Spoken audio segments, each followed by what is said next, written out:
Yes mga lods. Ito, andito na naman tayo para gumawa ng ating ulam at recipe for today mga lods. So ito, magigisa na naman tayo ng bawang mga lods, no? Ayan, ang ating bawang. Ayan mga lods, gisa-gisa muna tayo ng bawang. Ito ang panimula mga lods sa ating pagluluto. Ayan. Siyempre, pagka may bawang, sinasabayan natin yan ng sibuyas. Okay.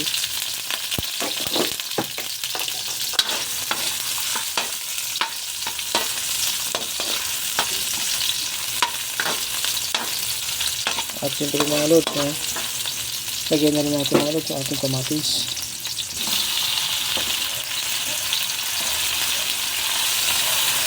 Para malito na rin siya.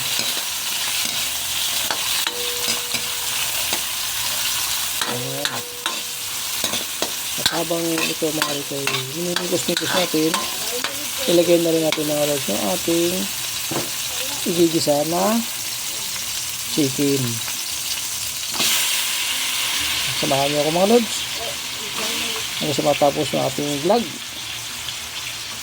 Ayan, lutong ulam at recipe for today. Ayan mga lods, syempre gisa-gisa muna tayo. Okay,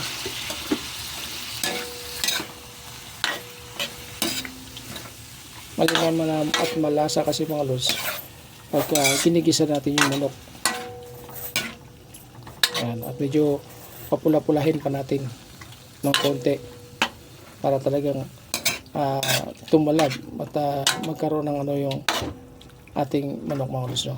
So ayan, no? Simpleng luto lamang ito mga lods. Okay, ayan mga lods, no? Lagyan na natin ng paminta mga lods. At siyempre lagyan na rin natin ng asin. Pangunang lagay lang ng asin ito mga lods, no? At meron pa yan. Mamaya pagka paluto na siya mga lods, doon natin titikman para ano natin mga lods kung ano na yung ating timplada mga lods, kung okay na ba o hindi pa. At talagdagan na natin mga lods, no? Optional lang naman yung ginawa natin mga lods, no? Optional lang yan. At hindi pa yan natalagaan mga lods. Ako hindi ako nag-ano mga lods na ito kung sukat-sukat, hindi. Ginagawa ko siyempre titikman natin. Depende na sa atin yan kung gaano ang panlasa natin mga lods, no? Kasi tayo ay may kanya-kanya panlasa. Hindi naman pare-pares ang panlasa natin mga lods, no?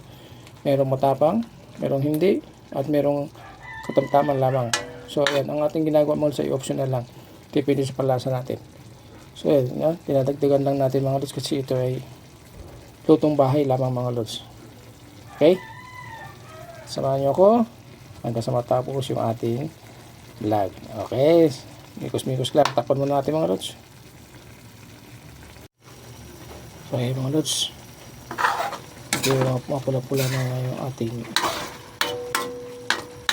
chicken na karne mga lods, no? Ayan, ito na siya, mapula-pula na siya. Ayan, medyo ang lagay mga lods ay lagyan na natin ng tubig. Ayan, ating tubig mga lods, no?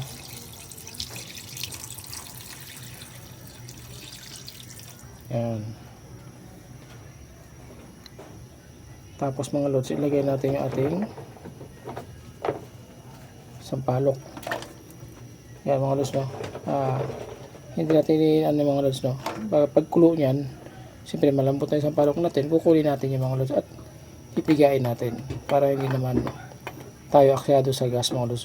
Isang gawa lang tayo. So yan mga lods, pakuluin muna natin, takpan muna natin siya. Ayan mga lods, kulo na siya, no? So kukunin na natin itong mga lods, yung nilagay natin sa sampalok para pigain natin mga lods, no? Hindi pwede kasing ganito mga lods, no? Mas masarap kasi mga lods, mas maganda kung pipigain natin para talagang labas na labas yung kanyang katas mga lods, yung asim niya. Ito, kailangan ayan o, mga lods, Ayan. Para talagang maano natin yung kanyang asim mga lods, no? Tanggalin muna natin mga lods, ha. Medyo mahirap magsandok eh. Okay mga lods, so tanggalan natin lahat, no? Okay, yung ating sampalok mga lods. Ayan. Ayan, para pong naiwan.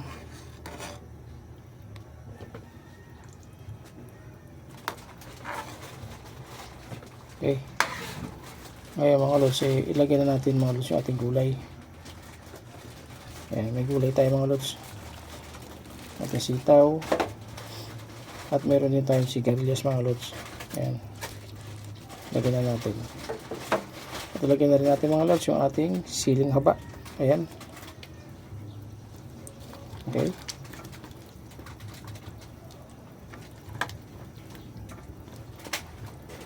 Okay, mga lods, takpan muna natin.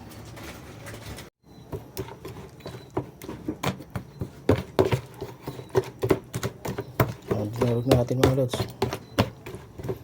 Sasalain natin ito mga lods. Kukunin natin dito ay sa bawl lang.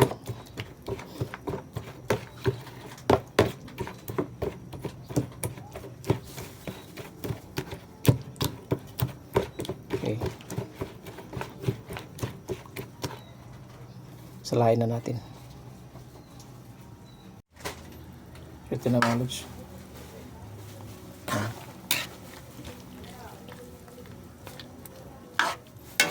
Mikos-mikos lang muna. Ayan. Ayan, lagyan natin mga lods yung ating pang-asim na nalikom natin mga lods. Ito. Lagyan natin mga lods yung ating pang-asim. Ayan. Mga lods, yan. Tapos ilagyan na rin natin mga lods yung iba pa nating gulay. Ito. Lagyan natin yung ating okra. Ayan. At yung ating talong. Ayan mga lods. Konting mikos-mikos lang. Ayan. At siyempre, luto-lutuin na natin yung mga lods. No? Ayan. Yes, kulo na mga lods. Ayan.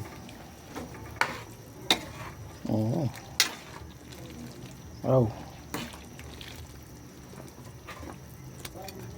Ngayon, lagyan na natin mga lods ng ating magic sarap.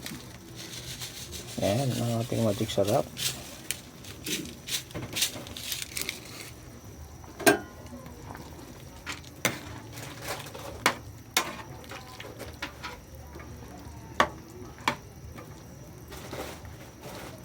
Sabay na rin natin tikman mga lods. No?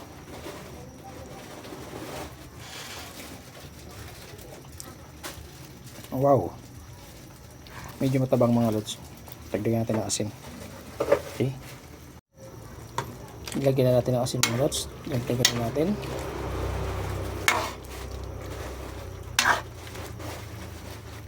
Tikman ulit natin mga lods.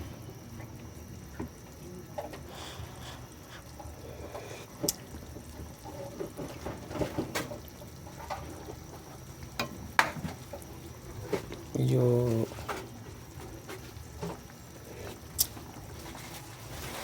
masarap yung asin mga lods, no? Pero dagdag pa natin konting asin mga lods. Okay na yan, no? Naglalaban mga lods yung asin. Ibig sabihin mga lods, okay na yung ginawa natin. Ang pinakang last natin mga lods ay ito na yung ating ilagay natin mga lods yung ating malunggay. Ito na. Ayan, ang ating malunggay. At siyempre, konting mikos-mikos lang.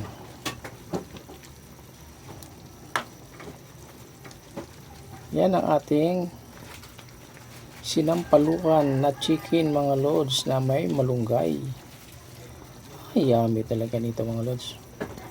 Bubusog na naman tayo nito. Napaparami naman ang kain natin ito mga lods. Ayan, lutuin lang muna natin malunggay natin mga lods, ha?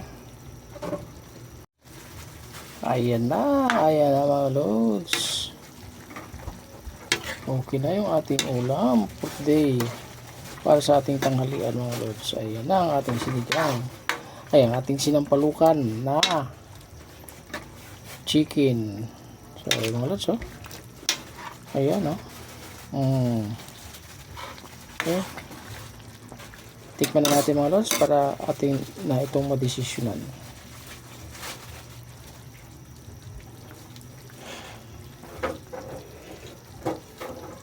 Wow, na wow talaga mga lods.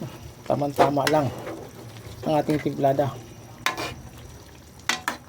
Napaka-yummy. So ayan, thank you very much. Thank you for watching mga lods.